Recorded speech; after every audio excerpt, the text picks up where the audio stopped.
দাদা বলছি যে মেরিট লিস্ট তো বেরিয়েছে, তা ফার্স্ট লিস্টে তো নাম এসছে পিএন দাস কলেজে। তা এখন কি করব? বাহ, খুব ভালো, পিএন দাস কলেজে ফার্স্ট লিস্টে নাম এসছে, অ্যাডমিশনটা করিয়ে নে, বেশি দেরি করিস না। কিন্তু দাদা আমার তো সুরেন্দ্রনাথ কলেজে ভর্তি হওয়ার ইচ্ছা, তাহলে কি করব? ও আচ্ছা, বুঝলাম, তোর তাহলে সুরেন্দ্রনাথ কলেজে ভর্তি হওয়ার ইচ্ছা। তুই একটা কাজ কর, ফার্স্ট লিস্টে পিএন দাস কলেজে নাম এসছে, ওখানে আগে তুই অ্যাডমিশন নে। অ্যাডমিশন ফি যেটা পেমেন্ট করার কথা সেটা তুই পেমেন্ট কর। ধর তো 3,500 টাকা অ্যাডমিশন ফি আছে, তুই সেটা পেমেন্ট করে তুই আগে অ্যাডমিশনটা নে, বুঝলি? আর তারপর তারপর তো কি করব দাদা, সুরেন্দ্রনাথ কলেজে ভর্তি হওয়ার ইচ্ছা আমার। আরে যখন তুই পিএন দাস কলেজে ফিটা যখন পেমেন্ট করবি, তখন তোকে সেকেন্ড লিস্টের জন্য ওরা জিজ্ঞাসা করবে তুই কি সেকেন্ড লিস্টে নাম তুলতে ইচ্ছুক, তোকে তখন ইয়েস করতে হবে।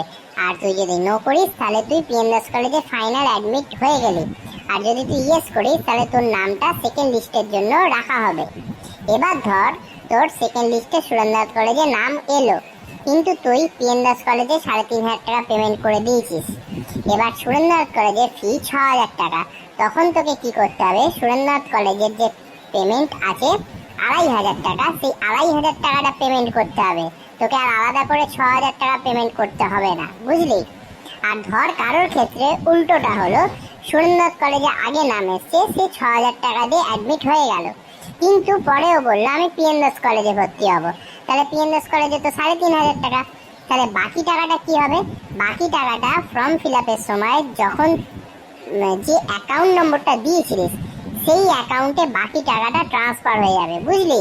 সুতরাং চিন্তা করবি না, যে লিস্টে প্রথমে নাম এসছে সেখানেই তুই আগে অ্যাডমিটটা হয়ে নে।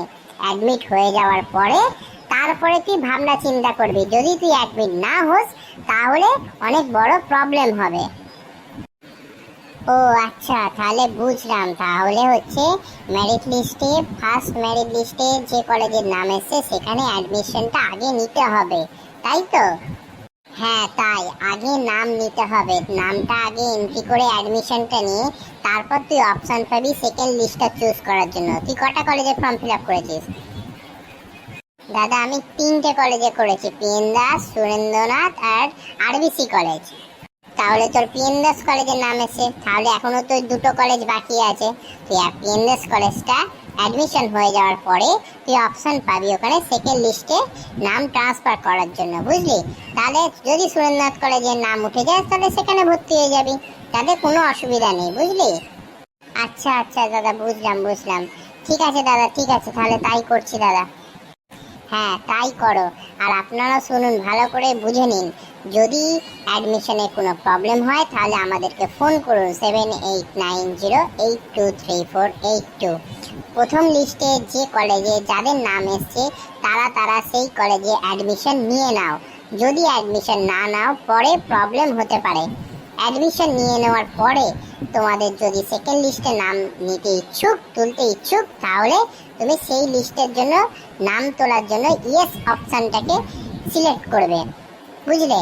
তাহলে তোমার অটোমেটিক্যালি সেই অ্যাডমিশন ফিটা ওই কলেজে ট্রান্সফার হয়ে যাবে। পেমেন্ট নিয়ে কোনো চিন্তার কোনো কারণ নেই, কিন্তু অ্যাডমিশনটা নেওয়া খুব দরকার। দাদা তোমার গ্রুপে আছি আমি, হ্যাঁ? তাহলে গ্রুপে সব কিছু ইনফরমেশনগুলো দিয়ে দেবে, একটু কিন্তু দেরি করো না তোমরা। পাগল, আমরা সব সময় গ্রুপে অ্যাক্টিভ থাকি, গ্রুপে সব কিছু দেওয়া হবে, তোমরা গ্রুপ ছাড়বে না। গ্রুপে সব সময় অ্যাক্টিভ মেসেজ পাবে, কখন তোমাদের সেমিস্টার পেমেন্ট করতে হবে, কখন অ্যাডমিট কার্ড হবে, কখন ইউনিভার্সিটি রেজিস্ট্রেশন করতে হবে। আর শোন বলে রাখি, ইউনিভার্সিটি রেজিস্ট্রেশন ফিটা কিন্তু অবশ্যই করতে হয়, আর রেজিস্ট্রেশনটাও করতে হয়। এটা যদি তুই ভুলে যাস, এটা যদি তুই না করিস, তাহলে কিন্তু কলেজ তোর ক্যান্সেল হয়ে যাবে। সুতরাং ভর্তি হয়ে যাওয়ার পরেই দেখবি ইউনিভার্সিটি রেজিস্ট্রেশন করতে বলবে, তখনই কিন্তু রেজিস্ট্রেশন করবি, দেরি করবি না, হ্যাঁ?